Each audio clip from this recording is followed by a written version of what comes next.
बोलिए श्री शंकर भगवान की जय। लक्ष्मी नारायण भगवान की जय। नारायणं नमस्कृत्य नरं चैव नरोत्तमं देवीं सरस्वतीं व्यासं ततो जयमुदीरयेत्। श्री कृष्णचंद्र भगवान की जय। बोलिए एकादशी महात्म्य की जय। तो यहाँ युधिष्ठिर जी भगवान श्री कृष्ण जी से पूछते हैं कि गोविंद, हे वासुदेव, आपको नमस्कार है। श्रावण कृष्ण पक्ष में कौन सी एकादशी होती है, उसका आप वर्णन कीजिए। तो भगवान श्री कृष्ण जी कहते हैं कि राजन सुनो, मैं तुम्हें एक पाप नाशक उपाख्यान सुनाता हूँ, जिसे कि पूर्व काल में ब्रह्मा जी ने नारद जी के पूछने पर कहा था। कहा कि नारद जी ने प्रश्न किया एक बार भगवान ब्रह्मा जी से कि हे भगवान, हे कमलासन, मैं आपसे ये सुनना चाहता हूँ कि श्रावण के कृष्ण पक्ष में जो एकादशी होती है उसका क्या नाम है, उसके कौन से देवता हैं तथा उससे कौन सा पुण्य होता है, प्रभो ये सब बताइए। तो ब्रह्मा जी ने कहा कि नारद सुनो, मैं संपूर्ण लोकों के हित की इच्छा से तुम्हारे प्रश्न का ये उत्तर दे रहा हूँ। श्रावण मास में जो कृष्ण पक्ष की एकादशी होती है उसका नाम कामिका है।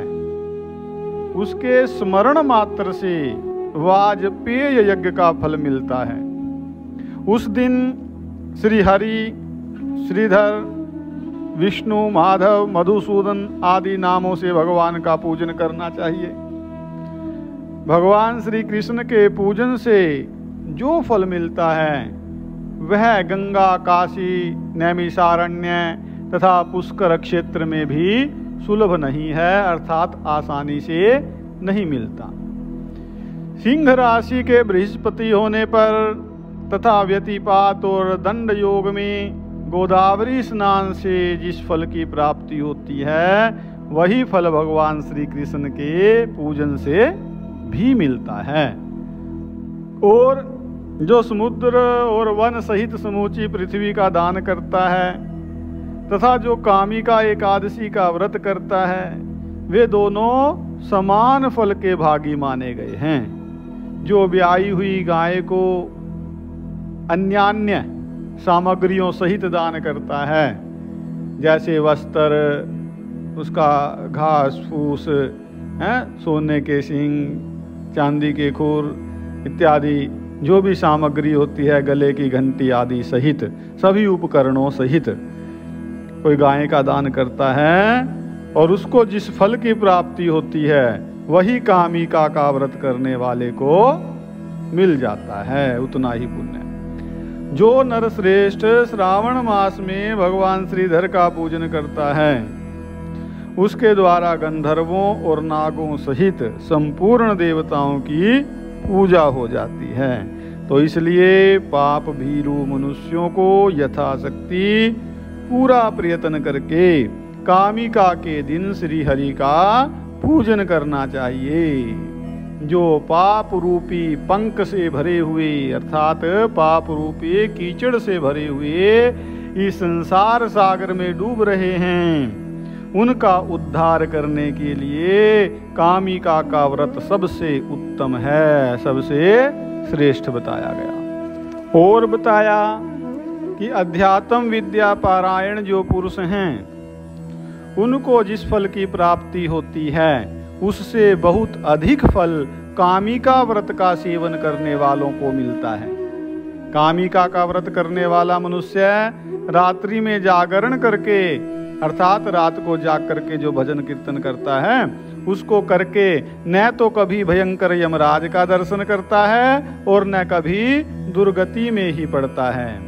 कहा कि लाल, मणि, मोती, वैदूर्य और मूंगे आदि जो रत्न हैं उनसे पूजित होकर भी भगवान विष्णु वैसे संतुष्ट नहीं होते जैसे तुलसी दल से पूजित होने पर हो जाते हैं। तो जिसने तुलसी की मंजरियों से श्री केशव का पूजन कर लिया है, उसके जन्म भर का पाप निश्चय ही नष्ट हो जाता है। जो दर्शन करने पर सारे पाप समुदाय का नाश कर देती है, स्पर्श करने पर शरीर को पवित्र बनाती है, प्रणाम करने पर रोगों का निवारण करती है, जल से सींचने पर यमराज को भी भय पहुंचाती है, आरोपित करने पर श्री कृष्ण जी के समीप ले जाती है, और भगवान के चरणों में चढ़ाने पर मोक्ष रूपी फल प्रदान करती है। उस तुलसी देवी को नमस्कार है। बोलिए तुलसी माता की जय। तो जो मनुष्य एकादशी के दिन और रात को भी, एकादशी के दिन बताया जो रात के समय दीप दान करता है, उसके पुण्य की संख्या चित्रगुप्त भी नहीं जानते।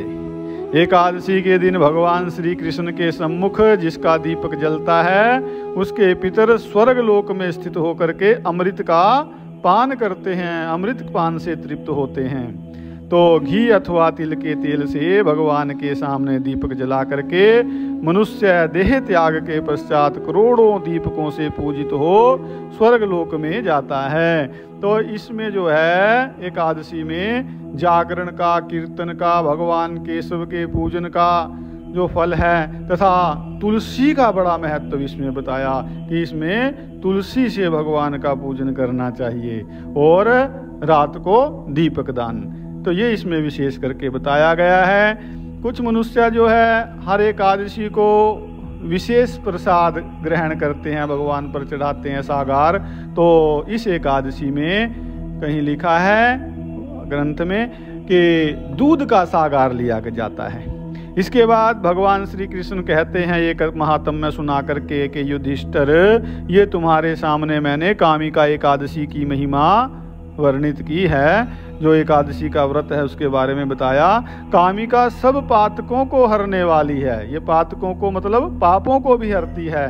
तो इसलिए मनुष्यों को इसका व्रत अवश्य करना चाहिए।